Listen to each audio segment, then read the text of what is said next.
chaos top too. My kid, but I love this. He jumped all over the place. Oh my goodness. I saw a BT experience. I was just like, we're jumping all over the place. Having too much fun. It's your boy DJ Grade A. We got this. This is my gym too. Hold on. We gotta keep it. You gotta be. When you say hey, you gotta start paying attention. Hey. I don't have a microphone. So yeah, welcome back to the gas station. We've got the Bishop and First Lady in the house. Yes. It's been an amazing Q&A so far. Like we said, we was gonna get right back into it. We've discussed how they met.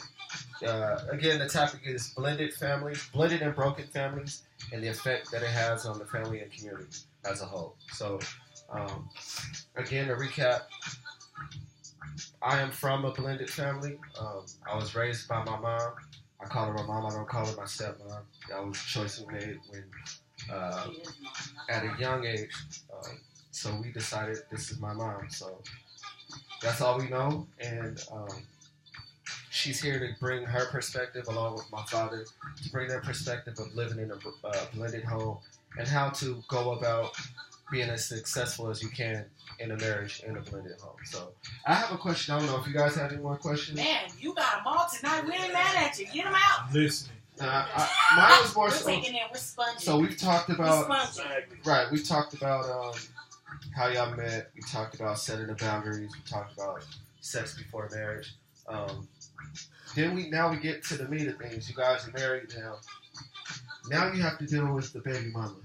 You know what I'm saying? And this is the other woman. Or the other woman. So this is something that I know. I have a few friends who've had bad run-ins or they just have questions they want to know about how to deal with that. How do you deal with the other person not being there? I know coming from my household, my mom kind of had to take on the brunt of what a lot of my biological mom didn't do. So a lot of the anger that we had at my biological mom for not being there, my mom in turn picked up all of that. I mean, we kind of dumped all of our negative energy and frustration with my biological mom on my stepmom, my mom. So how I can imagine now, looking back in retrospect, how you dealt with it. How do you deal with, not only am I raising these kids, but every now and then they get a little out of pocket and disrespectful. And I did have a good friend at the church that was going through the same thing I was going through. She's older, and I'm not giving her all the pub on that, but it did help, and it's helpful to have other people that are going through what you're going through. Right. First and foremost, my faith in the Lord, it helped me as well. It wasn't easy. I spent a lot of sleepless nights crying, just to be honest. But after a while, I really began to realize that, first and foremost, I love these children like they were my own, like I gave birth to them. And when they hurt, I hurt.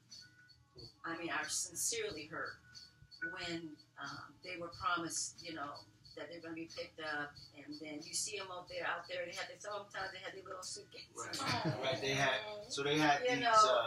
these little suitcases, these Batman suitcases back in the day. It just broke my heart. And they would be sitting on the curb waiting.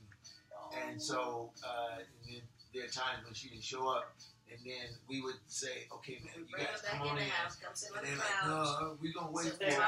So we just have to let them stay out there. Get it out. They were just really hurt and everything, but I just loved on them, what else can you do, right. But my one thing that I never did while they were there was talk bad about their mama. Right. Never. She never did either, yeah. First of all, because I want them to be good examples to how to treat women. Amen. You know, Yes. so if I would allow that, that would give the okay to, you know, just talk crazy and bash, like you say, and, you know, curse them out, whatever. Now, no, you're not going to do that. And then the first email on top of that is because the Word of God tells us to honor our mother and father. That's right. You know, so you have long days on the earth. So, and I always try to teach that to them and let them know that is so important. So no, we didn't have none of that. So I, you know, again, I had to go to my room, Prayer room, you know, more room, and just, you know, go to God with a lot of this. He becomes my best friend next to my husband. You know, because and then with my husband, it was hard for him because he's in the middle of all this. Right. You know. Whole different. So he's in a different role than I'm in. And during that time though, everybody's just hurt. Everybody's just hurt. You know, but as I look back prospectively, looking back now, I see that he had a different role to play, and his role was a lot different than mine. And it was very hard for him, you know. So we all had different roles that we played, you know. And I always said I wanted to write a book. Yeah. You really should. You know, because it's just, you know, because there's so many young women. I've talked to some young women that are going through what I've gone through, you know, and they wish they had someone there with them, right, to talk to them and let them know that this is not gonna be like this forever. Yeah. What do you say to the one? You're going through and you feel like, oh, this is it, but it's not. You think you're the only one, but no, you know, you get through this. Right. Yeah. But you get through this with God. You get through this, you know, knowing that this too shall pass. You know, it's not gonna be like this all the time. And you know what? You have to fight the urge to lash out and fight your own battle. You gotta. That's the biggest part of it, because when you are personally hurt, there is a part of you that just is instinctive, self-preservation. I gotta protect myself because ain't nobody else gonna protect me. And when that happens, you have to. It's going back to what we've been saying throughout. You gotta have some kind of mastery over yourself, and that comes through. This is where I talk to people about relationship with God, because you will realize early in life that you have a limited capacity for anything. Right. You might have a longer leash than somebody else, but you still have a leash that has an end to it. Right. And once you reach your end, then what? Right. You know, and I think that's the important piece that has to be factored in. So for us, I used to feel like I was in the middle. Right. And I used to wish that both sides could be where I am to know what I'm sacrificing. I would get from my wife, you're on the side of those kids. You just care about what they, you know, you trying to overcompensate because of the divorce, and you want to make sure they don't hurt anymore. So you're taking their side. And then the kids would say, you don't even listen to us. You only listen to mom. She's the only one you listen to. And I'm going... And if you hear other couples, they say the same thing. It's the same thing. And that's one of the dynamics of blended family is you never really get the benefit of the doubt, because your kids, you know, think that you should side with them because of biology. You're my dad. Right. Wife, you don't want you to side because of love and commitment. And I'm your wife. Right. And I've been here through the struggle with you. Right. And, you know, so those things, so what helped us, even with her response, was what was so powerful to me was when, you know, there were times when their mom would just, you know, do something like, you know, once in a blue moon. There was something she would do, and then they would get so excited. Yeah, that's all we about it, and that would renew their confidence. And then here we go going. Now we got to start all over again. Right, but what it was I was having to talk her off the ledge, because, you know, she feeling like, you know, now all of this, we take them to the doctors, I take them to the library, and we help the homework, these, when they sick, you know, all of that. And you get one act of, you know, indulge in stuff that Right, they right. like. One actor that's like, forget everything she done. I'm over here. Right. Maybe she buys them a set of clothes. or Right, something. I was just gonna say like clothes or something materialistic. And so they hold on to that. Right. That's their favorite outfit. But That's what looking back at it, though, that's how they were able to have a piece of her. Of her. That's what I was You know thinking as well. Yeah. You know, so it's like anything that they did, They or cherished she it. did, yeah, they cherished it. Mhm. But it's like, then the other part of that is, I don't ever want to do anything to make her upset with me because she may leave me She might not come altogether and not come back. Yeah. So it's kind of like, it's easy to mess all over this one over here because he's not going nowhere. Right. She's not going Right. She's nowhere. not going nowhere. Yes. So That was kids the- know. That's And unfortunate. we Yeah, came yeah, to, and But we it's came to realize psychological that. too, though. It You know, is. I don't think it's I don't think it's like on Malicious. purpose, malicious at all. No. It's psychological. It Yeah. really is. It's that what is fight or flight, type of thing. Right. You know, I don't want her to leave me. I don't want all three of them, all four of them. Yeah. Mhm. Experience that. You know. And see, y'all situation is a unique situation. It You don't is. often hear the man being a single father. Right. So Yeah. so now let's That's flip that on. Like right now, majority of the single parents are single women, and we Right. touched on this Right. on a couple shows ago. And it's single women, and you do have other men in the household with your children. Right. That's what's scary. How do you, as a man, like what type of advice would you give? Well, for me, I'll just speak on me personally. My current situation is she often do things to make it more difficult. Right. I'm not sure if it's out of jealousy. Like I've heard the comments of like you're doing good for yourself, so you should be doing this, and you do like it's always what I'm doing. But then there's I don't want to say no names or put nobody out there. So there's another party involved that is not the man that I am.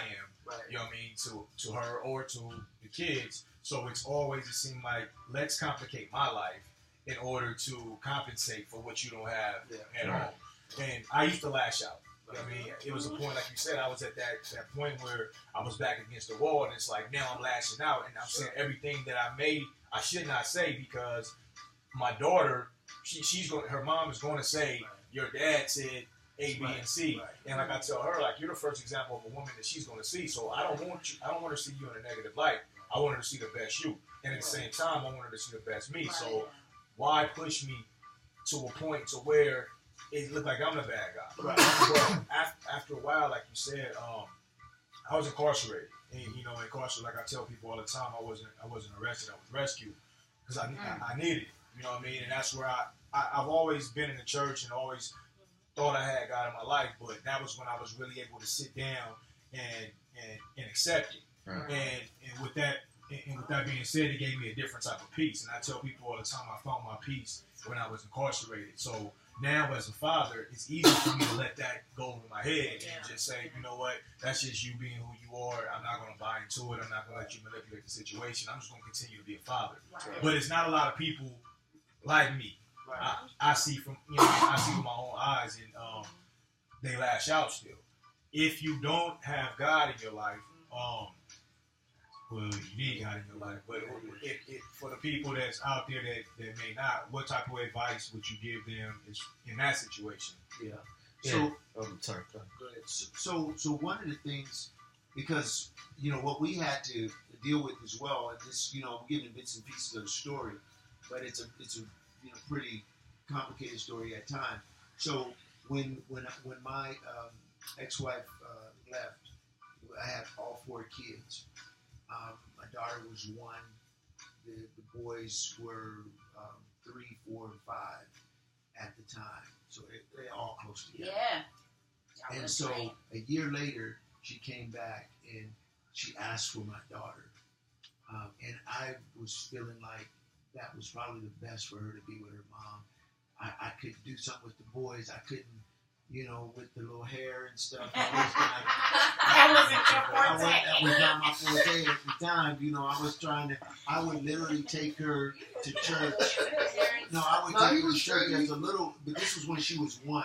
Right, she's little bitty she was person. little. So I would take her to church with little barrettes and stuff, and have the ladies at the church help me do her hair. So when she came back, she came for the girl. So from the time she was about 1 to the time she was 10, I had to go see her, get her. So even though I had 3 boys every day, all day, my daughter, I had to work with her as if I was the parent, you know, who was not in the home. Wow. So I had to, so she would allow me to come get her. I would go get her every other week. That was our arrangement. Every other weekend, I was down there picking up my daughter so she can be with her brothers. And I created an environment for my daughter, knowing that everything was real, you know, kind of tenuous and volatile. It could go either way. She never did, you know, to her credit, her mom never did deny me seeing my daughter and all of that stuff. But what I had to struggle with was I knew she had someone who was in her life, and they lived together.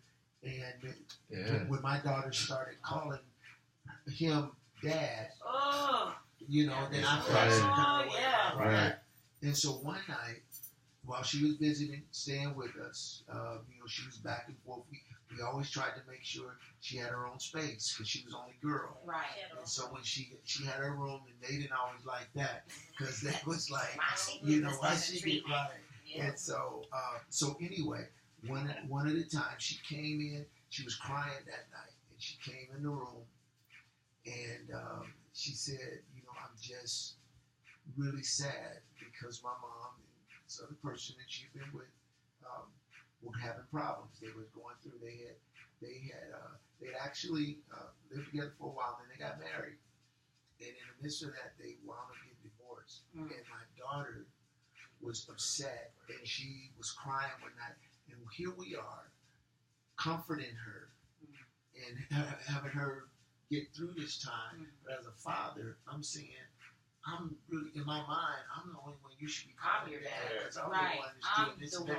But I never stopped her because I knew she had created a bond with this man like he was her father. That was her father. That was her stepfather. Right. So I had to push my feelings down to see what was in the greater interest of my daughter. So we sit here, both of us, we sit here comforting her. Your own feelings. That takes to be selfless. But you have to, because that girl needs to have a healthy image of what men look like. And if it's her father or her fathers, and sometimes this is what I work with young men now, because we get so prideful about our own situation, like that's my seed. And sometimes these guys ain't paid nothing for the right to say that's your seed, but because it came out of you, you ain't doing nothing. So now we're supposed to be able to just act like you doing all, you know, you doing all these extras and everything. And so I try and help them from my own experience to say, look, I was doing what I was supposed to do, taking care of, and still had to submit myself to the fact that my daughter had created a bond with this man, and I want her to have a healthy bond with this man because I want her to grow up to have healthy relationships with men. Exactly. And that was my whole thing. Like, I mean, if you're going to be in a household, I can't tell you how to be a man. That's not my job. It's not my job to tell you how to be a man and how to raise a kid. But understand, like, you're an example of what a man's supposed to look like. And that's my daughter. And I want my daughter to have the best example of what a man should look like. Because if she look at me, you ask me, she's going to tell you I'm the best man in the world. And she's supposed to. As her father, that's what I'm supposed to give her. But it's been situations to where I had to swallow that pride. And, you know, the old me would have been at his front door. You know what I mean? But I was, you know, just a situation to where I guess he got upset at her about something. It was like, I'm your father, and start talking negative about me. Your dad don't do this, he don't do this, and like, and for me, the old me, that's when you would have had a problem. So what I did was I had to call him, you know, and say like, look, check this out. This is the situation. You know what I mean? If you have an issue with, you know what I'm saying, with my daughter, don't put your hands on her. You know what I mean? If it gets to the point to where she needs to be disciplined, come and communicate with me. You have my phone number. You call me for any other thing. But when y'all having issues in your home, don't use me as an example. Right. Don't make it seem like I'm less of a man than what you are because you're in the household. That became your responsibility when you decided to marry her mom. Right. So don't fault me for the mishaps that y'all have because I'm gonna be there for my daughter, and that's my only concern. Right. So keep me out of the situation because once you start to put these things in her head to where she feel like that you're talking bad about her dad, the example of a man that she knows. Right. Then that's gonna go bad for you. It's only gonna go bad for you. It's gonna go bad for you. And then here's how you also bring that other man in because men, we tend to be territorial. We tend to look for something to put our guards up and be offended by. Right. So I just waiting on you to say something crazy and sideways so I can step to you. Right. And we have to be able to say, you know what, in the midst of that, with all that's going on in your family and in your house, don't bring my name in. And then we have to say this, and I promise you, I will never talk bad about you. Right. Because we got to be the first example. We got to help that guy to see. Because everybody is just trying to find a place. It's hard being a stepdad with a child that's not yours, and you taking care of them, and you don't get all the pub. You could do no wrong. Right. This is my dad. I got to be here while you get all this praise. Right. I'm doing this. And so I've got to be able, knowing that, I got to be able to give you some props and make you feel like you a real man, instead of using it as an opportunity to flex, what is, you got natural credibility that he ain't ever going to have. We got a caller? You have to help him. All right. We have a caller. Oh. All right, so I had a question because we are going to start wrapping it up in a minute, but from perspective of mom, what would you say to the woman who's in the same situation as you, but who is in my biological mom's position?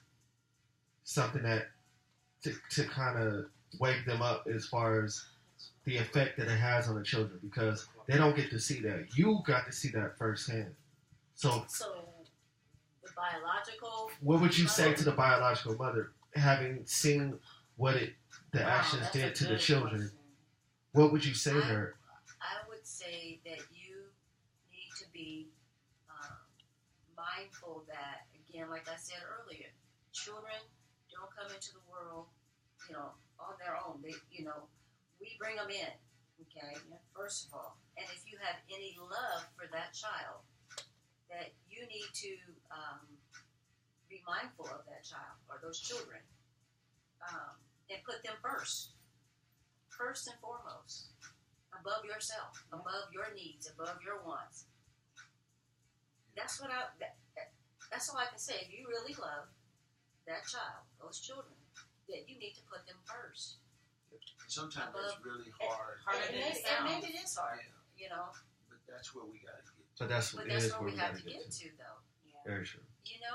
Because it has a long-lasting effect. It has a long-lasting effect. And that's the part. Oh my God. If we were wrapping down to what was the takeaway after all of these years, we were able to raise kids from the time they were 3, 5, and 5, 6.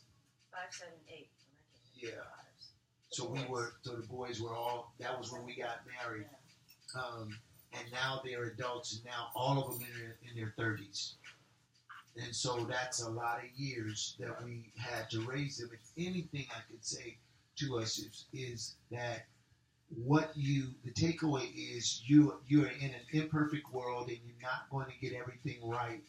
One of the things that I'm saddened by is the fact that at this stage, and I don't know if it's too personal for it's my cool. son, but It's cool. at this stage, none of my kids are married. And part of the reason why I believe they're not married is because they still have some attachment issues, some abandonment issues, some things that, in terms of females, they often come home and they say, Dad, where's all the women like Mom?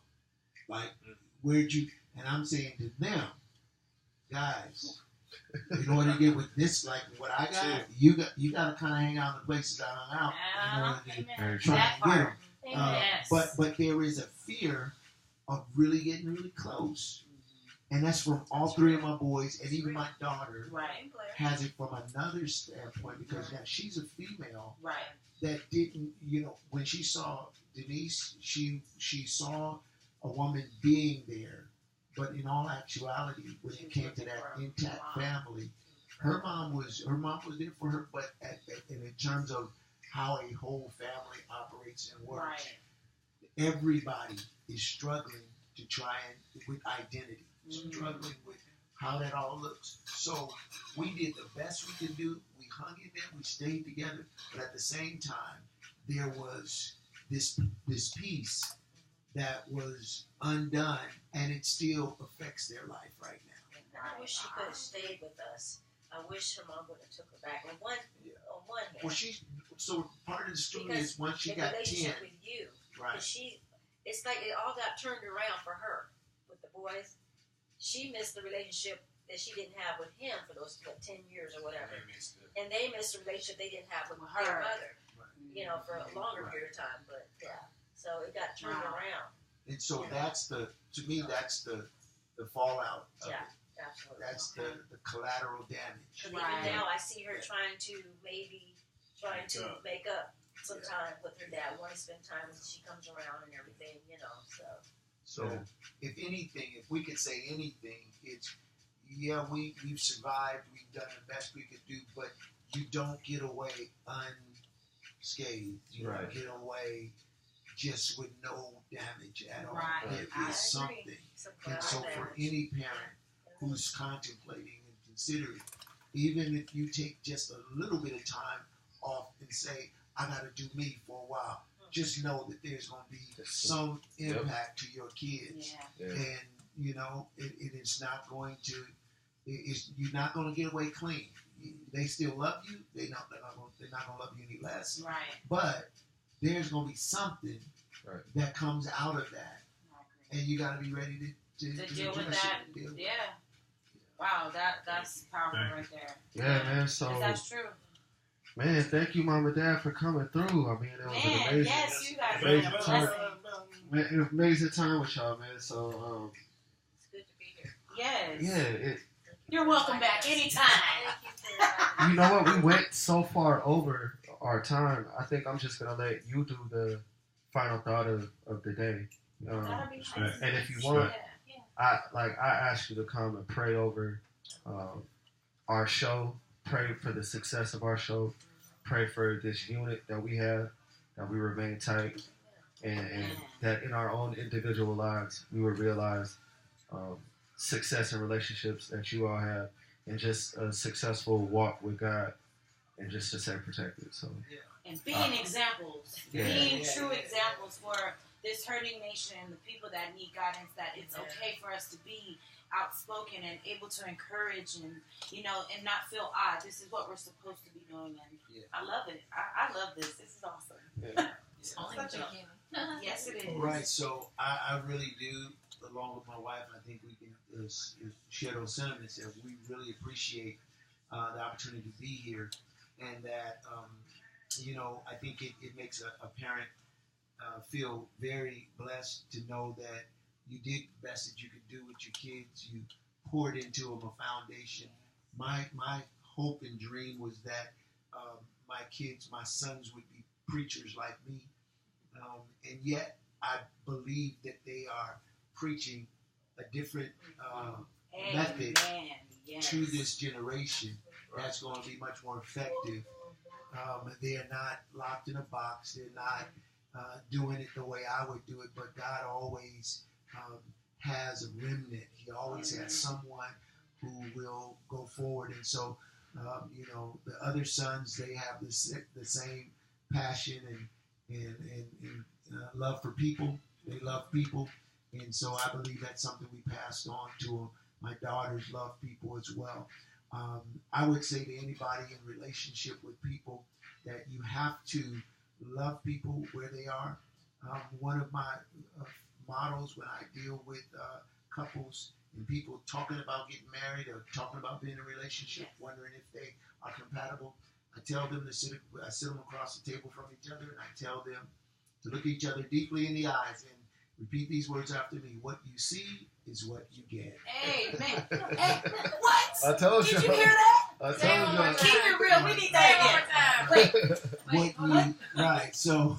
I'm sorry. That's too real for him right now. That's too real. But it really is. It's a true saying to me. Yes. That what you see is what you get. Amen. That you can't make people love you. You can't make people care. You can't change anybody. I say, what you see across the table from you, you got to come to the realization that this is who I want, with their warts and all, right where they are at this time in life. Right. And if I get anything else, it's icing on the cake. Right. Amen to that. That's when you're in the reality that you are accepting people for who they are. Yes. And so many of us get into relationships and start trying to change people. That is not your job. Unrealistic. And so first thing comes out of our mouth is, yeah, they're good, this, but right. All he need is a good woman. All she needs is somebody to treat her right. And to be her champion. And the realities are, whoever they are, they've been this person before they ever met you, and they'll continue to be who they are afterward. So those are, for me, just really hardcore, down-to-earth realities that people have to come to and stop living in a fantasy with people and trying to make them who you want them to be. The losses that we have, whether we were raised by a single parent, or whether we were raised by both parents, you cannot expect people to take you and make you any more than who you are. And nor do you need to put them in a position where you're expecting them to do so much, so many other things. It's important for us at the end of the day to be, the saying is, to thine own self be true. Amen. Yes. Right. And if you cannot find it in yourself to take everything that you get from this individual, then I would say to you, graciously release them. Let them go to find someone who will take them like they are. Because somebody will take you just the way like you are. Amen. You ain't got to be nothing for nobody. Yes, sir. Yes, sir. That's good. That's good word. Get that prayer? Good word there. I take you, baby, like you are. Yes, there it is. That's just awesome. like you are. Think about that. So that is so real. So let's get it in this prayer. Yes. Father, we are grateful and so thankful tonight for this time, for this opportunity to share just personal thoughts, issues that have gone on in life. And Lord, often we wonder when and where would we be able to share with others, and if there is even anyone that wants to hear it. And God, you open up doors and you make us vessels for you, vessels of honor, that we might, Lord, share your word, share your purpose, share the passion that you've placed in us. Today we sit in this place, Lord, in this space, and we absorb it. We take it all in. Lord, we are so grateful to be here. Lord, we ask that you would just take time to visit us in this place with the intention and with the motive of the heart that is with everyone in this room to do something exceptional, to make life different, to leave this place better than what we found it. And God, I thank you for these young people who have, Lord, even opened up and exposed their own lives and shared very deeply and will continue to share deeply. Lord, in it we find healing, we find help and hope. And God, it's our desire that somebody on the other side of this radio and on the side of this camera will come to the realization that life as it is really a gift from God. And it is designed and ordered by Him. And every now and then we need to go back and check with the designer to make sure that we are doing what we have been created to do. And so, Lord, we put a blessing on this house, this place, this space. Lord, all of what they desire to do. We pray for witty inventions. We pray for thoughts and ideas of creativity. Lord, some of which have never even pierced the earth. God, we believe that you will place in the heart and mind of these here together. You said in your word that one person could put 1,000 to flight, and two could put 10,000 to flight. What could we do with the room full of people that are committed to a cause? Lord, that we would change the world. And so it is our heart's desire for you to use this group, these young folks, Lord, to be ambassadors of change in a very cruel world where folks aren't even considering the thoughts and the ideas nor the existence of each other, Lord. Give us compassion. Give us hearts of love. Open us to the will of your Spirit. And we will give you praise for everything that you do. And it's in Christ Jesus' name we pray. Amen. Amen. Amen.